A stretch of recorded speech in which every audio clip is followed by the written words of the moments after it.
جواد نقوی کو لے لیں، جی جی کتنا بڑا ان کا نام ہے. ہاں جی انہوں نے گزشتہ دنوں صحابہ کرام کے بارے میں کیا کہا، جی ایسے ہی ہے. اور پھر ابھی پاک فوج کے بارے میں، پاکستان کے بارے میں کیا کہہ رہے ہیں؟ جی دیکھیں، پاکستان کا المیہ یہی ہے کہ پاکستان میں رہنے والے بہت سارے لوگ ان کو پاکستان کی بجائے دوسرے ملک جو ہیں وہ پسندیدہ لگتے ہیں، ان کے مفادات دوسرے ملکوں سے وابستہ ہیں. تو پاکستان میں جب یہی حالات کا جبر ہوتا ہے اور حالات جب خراب ہوتے ہیں نا، تو ان میں جاننے کا پیرامیٹر یہی ہوتا ہے. نبض جیسے شناخت کرتے ہیں نا حکیم، تو بالکل اسی طرح سے آپ لوگوں کی یہ نبض جان سکتے ہیں کہ جب کوئی ملک مشکل حالت میں مشکل فیصلے کر رہا ہوتا ہے تو لوگوں کے مفادات کس ملک کے ساتھ ہیں. وہ اپنی ریاست کے ساتھ نہیں کھڑے ہوئے. اب پاکستان میں ایک بہت بڑا حلقہ ایسا ہے جو اس وقت جب پاکستان افغان جنگ چھڑی ہوئی ہے، ان کے مفادات افغانستان سے وابستہ ہیں. وہ پاکستان کو گالیاں دے رہے ہیں، افغانستان کے حق میں باتیں کر رہے ہیں. افغانستان میں آپ کو کوئی ایک بندہ بھی نہیں نظر آئے گا جو پاکستان کی بات کر رہا ہوں. کوئی ایک بیان آپ کو نہیں نظر آئے گا، کوئی ایک عالم نہیں نظر آئے گا، کوئی سوشل میڈیا ایکٹیوسٹ نظر نہیں آئے گا، کہیں پہ آپ کو کمپین چلتی نظر نہیں آئے گی. اور پاکستان میں سینکڑوں اکاؤنٹس ہیں، سینکڑوں لوگ ہیں، ہزاروں کی تعداد میں لوگ ہیں جو سوشل میڈیا پہ شور مچا کے بیٹھے ہوئے ہیں. بالکل اسی طرح ایران میں بھی ہے کہ ایران، پاکستان اور انڈیا کی جنگ ہوئی. آپ مجھے بتائیں کہ ایران نے پاکستان کے لیے کیا کیا؟ پاکستان کے حق میں بیان دیا، اقوام متحدہ میں آواز اٹھائی، کبھی پاکستان کے ساتھ کھڑا ہوا؟ وہ پاکستان پہ مشکل وقت تھا نا، یہ اتنا بڑا مشکل وقت تھا کہ پاکستان پہ اٹیک ہو رہے، پاکستان 2 ایٹمی ملک حالت جنگ میں، پاکستان کے حق میں کوئی بیان نہیں ہے. اور جس دن سے ایران کے ساتھ پچھلی دفعہ بھی مسئلہ ہوا، اب بھی مسئلہ ہوا ہے، اب ایران کے اوپر اٹیک ہوتا ہے، پاکستان کے خلاف گالیاں دینے والے شروع ہو جاتے ہیں. پاکستان یہ کر لے، پاکستان جو ہے صرف ایران بن جائے، پاکستان جو ہے اپنی شناخت ہی ختم کر دے، ایک ایٹمی ملک جو ہے وہ ایران جیسے کمزور ملک کے ساتھ جا کھڑا ہو. تو یہ بالکل ایک احمقانہ سی بات ہے جو اس وقت میں آپ نے جس کی طرف اشارہ کیا جواد نقوی صاحب. تو اس طرح کے لوگ جو جن کے انٹرسٹ ہیں، حال ہی میں انہوں نے کیا کہا ہے؟ انہوں نے وہ ویڈیوز اس کے ساتھ میرے خیال چلانی چاہیے جس میں انہوں نے سب سے پہلے نمبر پر تو انہوں نے جو بات کی کہ خمینی جو ہیں، خامنائی کا جو وہاں پہ ان پہ اٹیک ہوا اور ان کی ہلاکت اور ہوئی ہے اس میں، تو اس کے بعد میں انہوں نے کہا کہ یہ تو اس وقت میں جو ایران کی صورتحال ہے وہ تو اس سے کہیں زیادہ سٹیبل ہے. جس طرح سے مسلمان غزوہ احد کے اندر ہو گئے تھے، غزوہ احد میں تو بہت سے لوگ جو ہے تتر بتر ہو گئے تھے، حضور صلی اللہ علیہ وسلم کو تنہا چھوڑ دیا تھا نعوذ باللہ.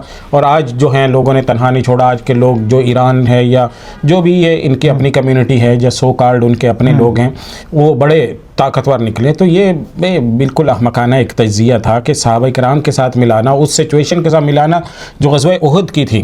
اور غزوہ احد کے اندر کوئی معمولی تھوڑی تھا، مطلب کہ 700 کے قریب اسلامی لشکر تھا اور دوسری طرف میں مشرکین مکہ کا 3000 سے زیادہ لشکر تھا. اور منافقین مسلمانوں سے پہلے ہی الگ ہو چکے ہیں، اور درمیان کے اندر مسلمانوں کی ایک تدبیر غلط ہونے کی وجہ سے پھر ان کی جو فتح تھی وہ شکست میں بدل گئی. تو اب جو اس کے ساتھ ملا دینا اس کو نہیں، جب انہوں نے ایسی بات کہی تو پاکستان میں جب کہتے ہیں کہ فرقہ واریت کو رنگ دیا جا رہا ہے تو ایسے لوگوں کے قانون حرکت میں کیوں نہیں آتا؟ ہاں صحیح بات ہے کہ اس قانون اصل میں میرے خیال ہے کہ قانون اس وقت میں حرکت میں تو تب آئے جب کوئی حالات سٹیبل ہوں، جب آپ کے 2 صوبے حالت جنگ میں ہوں. وہاں پہ KPK میں حالت جنگ میں ہیں، بلوچستان میں حالت جنگ میں ہیں، بارڈر آپ کے وہ ڈسٹرب ہوئے ہوئے ہیں، افغانستان کے ساتھ باقاعدہ اٹیک ہو رہا ہے، ادھر پوری دنیا کے ملک جو ہیں وہ آپ کے پڑوس میں آ کے بیٹھے ہوئے ہیں اور ان کا ہدف ظاہر ہے پاکستان کو کمزور کرنا. اچھا یہ تو ہو گیا. اور ابھی انہوں نے کیا کہا ہے حرمین شریفین کے حوالے سے اور پاکستان کے؟ دیکھیں دوسری بات یہ ہے کہ پاکستان ایران کے جو مفادات ہیں یہ ایرانی پروکسیز ہیں. حقیقت یہ ہے کہ یہ جو لوگ جو آوازیں اٹھا رہے ہیں، شور مچا رہے ہیں کہ عوام کھڑے ہو جائیں، لوگ کیوں نہیں نکلتے، اس پہ آواز کیوں نہیں اٹھاتے، ان کا اصل مقصد تو یہی ہے نا کہ لوگوں کو برگشتہ کیا جائے، لوگوں کو برانگیختہ کیا جائے کہ وہ آ جائیں.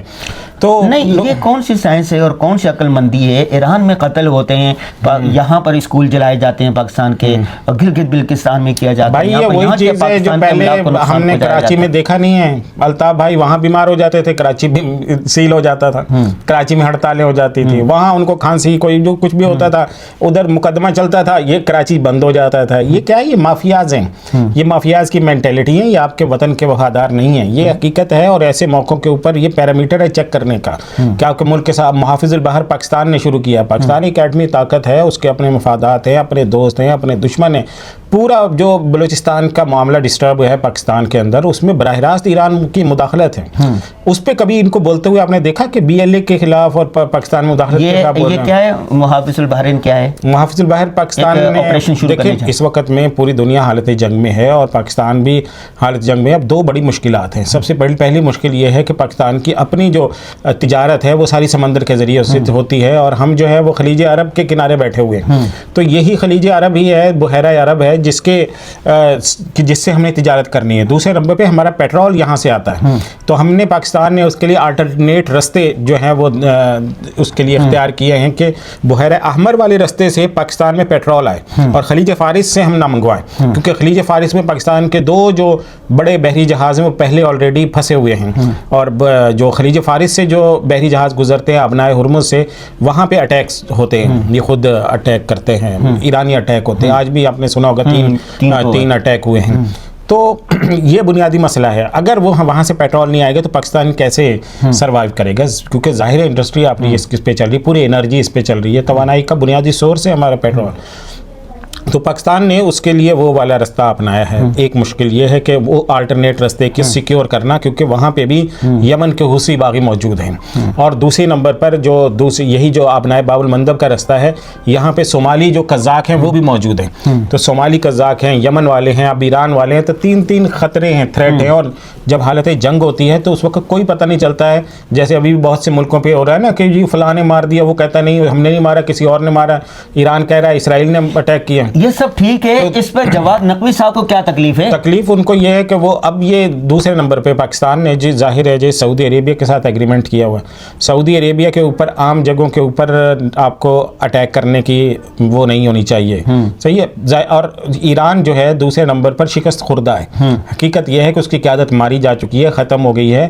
یہ الگ بات ہے کہ ہم اس کو حوصلہ دے رہے ہیں کہ ظاہر ہے ڈونلڈ ٹرمپ کی جو جنگ ہے وہ اس پورے مشرق وسطیٰ کو کمزور کرنے کی اور اسرائیل کی بالادستی کی, لیکن یہ حقیقت ہے کہ ایرانی قیادت ختم ہو گئی ہے نا. انہوں نے پہلے بھی پورا ملیا میٹ کر دیا, پھر ملیا میٹ کیا.